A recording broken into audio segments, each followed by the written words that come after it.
Graça e paz, queridos. Estamos aqui nesta manhã do dia 29 de março de 2020 e vamos estudar a Palavra de Deus. Nós vamos conhecer um pouco sobre o livro de Romanos, carta do apóstolo Paulo aos Romanos. Ele escreveu no ano 58, quando estava na cidade de Corinto. Saiu da Macedônia, veio para a Grécia, na cidade de Corinto, se hospedou na casa de Gaio. E ali ele teve tranquilidade para escrever. Ele escreveu uma carta para uma igreja que ele não tinha visitado, não tinha ido anteriormente. E esta carta ele enviou para a igreja aproveitando a viagem de uma irmã, Febe. Ela ia à cidade de Roma para resolver problemas particulares dos seus negócios e enviou esta carta nas mãos dela. Esta carta, ela tem um versículo-chave muito conhecido nosso, são os versículos 16 e 17, que diz assim: pois não me envergonho do Evangelho, porque é o poder de Deus para a salvação de todo aquele que crê, primeiro do judeu e também do grego. Visto que a justiça de Deus se revela no Evangelho, de fé em fé, como está escrito, o justo viverá da fé. A mensagem, né, é a justificação pela fé, seu método e seus resultados.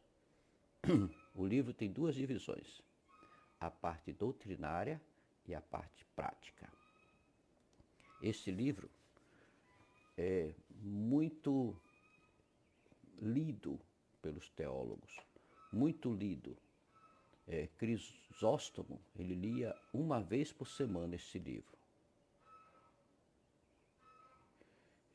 Teve um grande teólogo que disse que é a obra mais profunda jamais escrita. Calvino, ele dizia o seguinte: abriu-se a porta de todos os tesouros das Escrituras. Lutero pronunciou-se desta forma: o livro principal do Novo Testamento e o Evangelho mais puro. Outro teólogo americano, ele disse o seguinte: para conhecer melhor este livro, ele copiou 2 vezes com a sua própria mão. Godet descreveu este livro como a catedral da fé cristã. Nós precisamos também amar este livro. Precisamos comer este livro. Este é o 6º livro, a 6ª carta que o apóstolo Paulo escreveu, né? Nós precisamos nos alimentar mais desse livro. Esta carta responde a pergunta que Jó fez e que toda a humanidade faz: como se justificará o homem diante de Deus? Como? Essa carta responde. Ela fala da prática e de como Deus faz isso, tá? Ninguém pode julgar-se justo se não se justificar com o Criador, né? É nesta carta que se revela e se expõe a maneira como Deus justifica, né? Nós podemos colocar esses 2 versículos como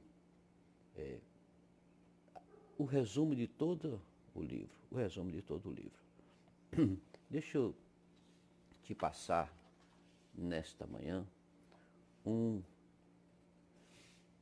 resumo muito prático, para que você até grave na sua mente, para que você guarde no seu coração. Esse livro tem 16 capítulos. Os primeiros 3 capítulos está falando sobre o pecado. Capítulo os gentios pecam. Capítulo 2, os judeus pecam. Capítulo 3, todos pecam. No capítulo 4, vem a solução. Vem como resolver esse problema de pecado. A justificação pela fé. No capítulo 4, fala da justificação e dá o exemplo. Como Deus justificou Abraão. Os 4 capítulos, os 5, o 6, o 7 e o 8, também falam das características daqueles que foram justificados pela fé. As características. Capítulo 5, tem uma vida de paz. Capítulo 6, vive debaixo da graça. Capítulo 7, tem uma vida livre. Ele é livre, ele é liberto. Né? Capítulo 8, tem uma vida poderosa. Ele vence a carne. Ele vence a luta da carne contra o espírito. Quem é justificado. Nos capítulos 9, 10 e 11, está falando, ele abre um parênteses para falar da situação do povo de Deus, de Israel. Né? Então fala de Israel no passado, quando Deus elegeu o seu povo. Fala de Israel no presente, o povo rejeitou a Deus. E fala de Israel no futuro, quando eles se converterão e virão a reconhecer Jesus Cristo como Senhor.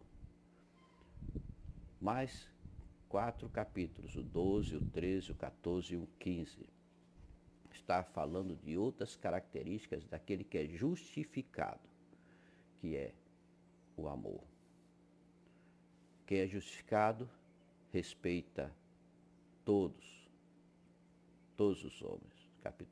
Capítulo 12, ele respeita todos os homens. No capítulo 13, ele respeita as autoridades, obedece às autoridades. No capítulo 14, ele respeita os fracos na fé. Ele cuida dos fracos da fé. No capítulo 15, ele tem Jesus como exemplo. Ele segue o modelo, e o modelo é Jesus. O nosso alvo, nosso projeto, nosso modelo é Jesus Cristo. E no capítulo 16 é a conclusão do livro. Conclusão, onde Paulo escreve se referindo a vários líderes, e as igrejas estão reunidas na casa deles. Muito bem. Quero também deixar aqui mais algum resumo, né? Só uma passagem em cima o tema, né? A justificação pela fé e a santificação através do Espírito Santo. E encontramos aqui 3 muros. O primeiro muro, uma barreira, né, que existe na vida humana, é o muro da culpabilidade. As pessoas não enxergam que podem, não enxergam que têm acesso, que o Senhor está de braços abertos. Então eles estão sempre se culpando. Nós vemos isso do capítulo 1 ao capítulo 3. O segundo muro são as tendências pecaminosas do ser humano. O ser humano sempre está voltado, está indo, está querendo ter uma vida de pecado. Então nós vemos isso no capítulo 7, versículos de 15 a 24. E o terceiro muro, não é? Que é o da eleição soberana de Deus. Muitos não aceitam que Deus eleja, mas a eleição é de Deus. Deus nos elegeu nele antes da fundação do mundo. Né? Paulo explica isso em várias cartas, né? Está falando. Mas as pessoas põem uma barreira. eles querem fazer obras, eles querem conquistar a salvação, conquistar a justificação. Então, no capítulo 9, de 7 a 18, está falando sobre esta barreira do ser humano.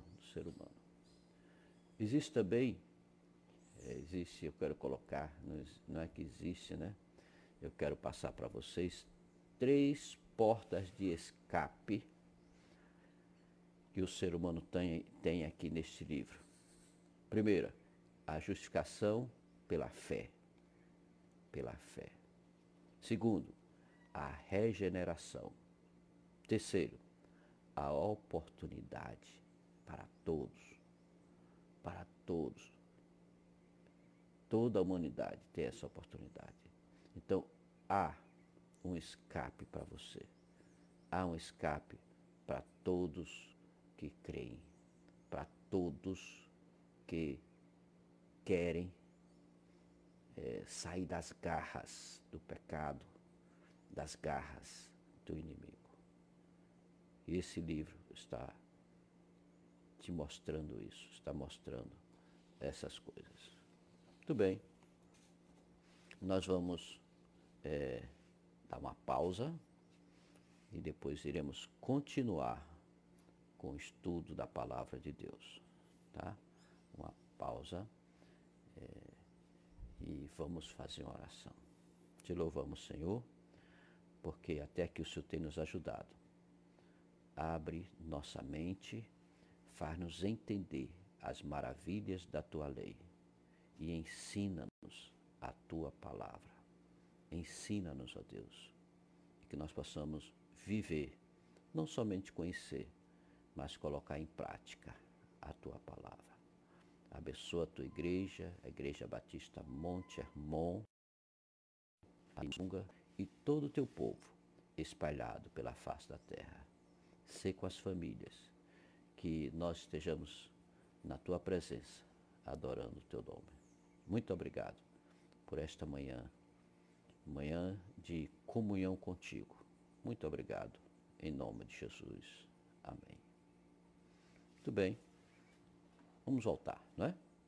Então, como eu disse, o livro de Romanos é dividido em 2 partes, a parte doutrinária e a parte prática. A parte doutrinária é dividida em 9 pedaços, 9 partes.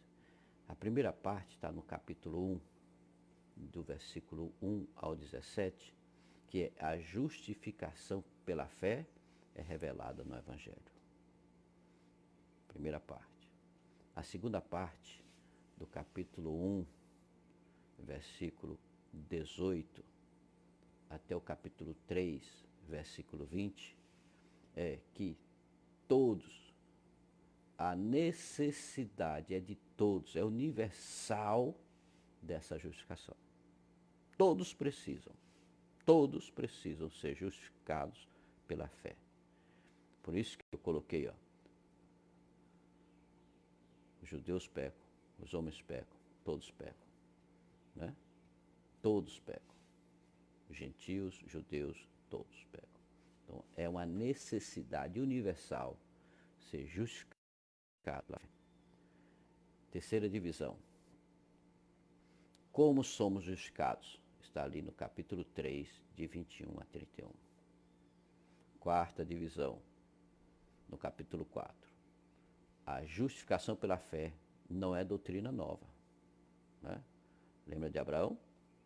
Foi justificado. Não é doutrina nova. No quinta divisão da área doutrinária desse livro. As bênçãos que seguem a justificação. Capítulo 5. Sexta divisão. A justificação pela fé e a questão do pecado. Capítulo 6. Sétima divisão. Os esforços e os gemidos do justificado. Capítulo 7. Oitava, a liberdade e os privilégios do justificado. Capítulo 8. Nona divisão, a justificação e o judeu incrédulo, de 9 a 11. E a parte prática desse livro está de 12 a 16, que fala dos deveres do justificado. Nós vamos encerrar a escola bíblica, mas não encerramos o estudo do livro de Romanos.